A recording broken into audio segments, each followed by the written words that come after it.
کرتی ہے، مگر اللہ کے نبی جناب حضرت سلیمان علیہ السلام سرکار کے جب حالات کو سنا، چہرے کو دیکھا جائے تو رب یاد آ جاتا ہے،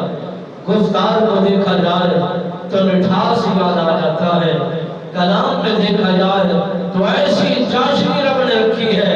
کہ جی چاہتا ہے کہ ان سے گفتگو کی جائے، کلام بنایا جائے، کلام میں تسلسل جاری رکھا جائے۔ تڑپ ہوئی کہ میں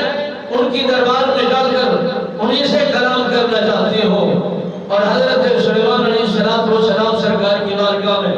خود پرندے نے آ کر بجایا، اے اللہ کے نبی وہ شہزادی آپ کی دربار میں آئے گی بیٹھنے کے لیے،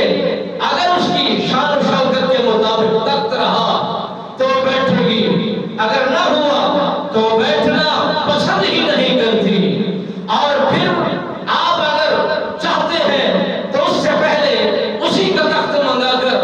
آپ اپنی کچہری میں لا کر کھڑا کر دیں اور وہ تخت لگا دیں۔ اللہ کے نبی نے جب یہ باتیں سنی، وہ اتنا شہزادی اور اتنا ناز و نخرہ ہے اور اتنا انداز میں رہتی ہے، اپنی حفاظت میں بڑا اہتمام رکھتی ہے، تو حضرت سلیمان علیہ السلام سرکار نے فرمایا، اے جنات، میرے اس جگہ کا جتنی بھی حصہ ہے اسے سونے سے مزین کر دیا جائے اور سونے کی اینٹیں لگا دی جائے، سارا فرش سونے کا بنا دیا جائے،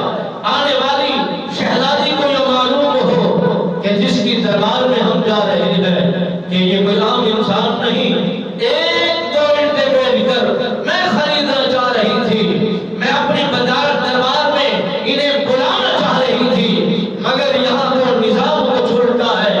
یہاں کا ماحول کچھ عجیب و غریب ہے، یہاں تو پورا کا پورا فرش سونے سے بچھا دیا گیا ہے، نظام لاجواب کر دیا گیا ہے۔ اللہ کے نبی جناب حضرت سلیمان علیہ السلام سرکار نے یہ تمام مخلوقات آپ کی تابعدار،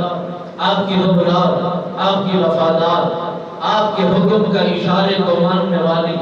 ہر حکم پر سرخم ہونے والی، ہر حکم کو قبول کر لبیک کہنے والی، رسول اکرم نور مجسم رحمت کون و مکان محمد عربی سرکار کے غلاموں، اس نبی کے اس غلاموں کی زندگی کے حالات و واقعات کو سماعت کیجئے۔ جب اللہ کے نبی جناب حضرت سلیمان علیہ السلام سرکار نے فرمایا کہ اس فرش کو سونے سے مزین کر دیا جائے، بنا دیا جائے، ٹھہا دیا جائے، اور جب وہ فرش بن گیا، تیاری ہو گئی اور بہترین حصہ بنا دیا گیا،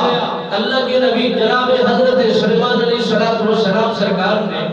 پہلے سے اہتمام نہیں کیا، انتظام پہلے سے اس انداز میں